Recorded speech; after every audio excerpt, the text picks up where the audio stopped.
ये आप लोगों के देखे के बाद पूजा निगम गई कैसन प्रसादी लोग लेके आई होती वाले प्रसादी ले हो सना प्रसादी बटे के सही ना भाई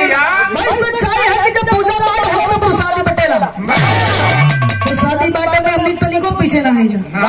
नंबर तो हवा काले का हो भैया लचदाना अगरबत्ती बा बहुत बढ़िया है भैया तू काले का हो नरियला बुला गई ना बाबू छोड़ रहा बतावा हुआ ना तो उससे पढ़ा बना तू के पटक के नारियल छोड़ रहे लो अच्छा भैया तू कुछ लेके आए हुआ कहाँ गए हुआ टूटे अमरूद है केरा हो बाहर भाई बाप बहादुरी का काम कैला भैया ये इतना जनता के बीच में 2 अमरूद एगो केरा हो तब यह खिया के सबके सर्दी यही बका भैया तो कुछ लेके आए हुआ कहाँ गए हुआ हम छुरी ले आए बनी छुरी लेके आए हुआ अरे भैया ये लोग प्रसाद लेके आए हुआ तू छुरी कहाँ बदल लेके आए हुआ इन लोग का काट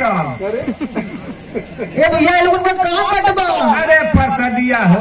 प्रसादी कटबा अच्छा हम कहीं कुछ चलो बढ़िया हाँ तब तो हम छुरी धरी आए नहीं कि मुर्दा आई है हरियाई या भैसन सामान देखे छुरी ना धरिया जो सामान के कला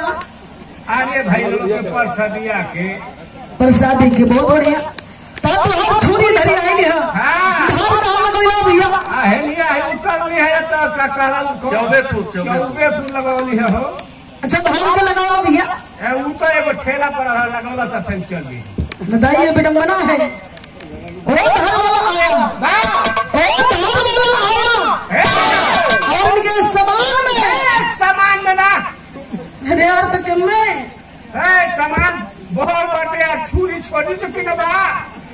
भड़कत हो यार यानी सामान तोरा कहे का मतलब कि सामान छोरी में अंतर है हम सामान बोला था गड़बड़ है अच्छा ये बताओ सामान और छोरी में अंतर कहा छुरी पर शादी का दिया सामान कहीं अभी रहेला ए जाए तो देवता तोरा से ना बोलना नहीं भलाई है तो इनका छुरी धरी आई है तो अपना छुरी से लोगों के प्रसादी के काटा जनता में बाटी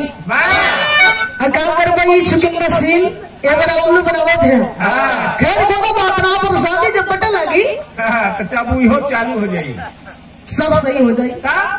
तो प्रसादी बांट दे आप लोगों के प्रसादी सही ना एकदम रेडी रही जाए आप लोगों आप लोगों के बता दी कि प्रसादी जब बटेला तो कुछ लगेला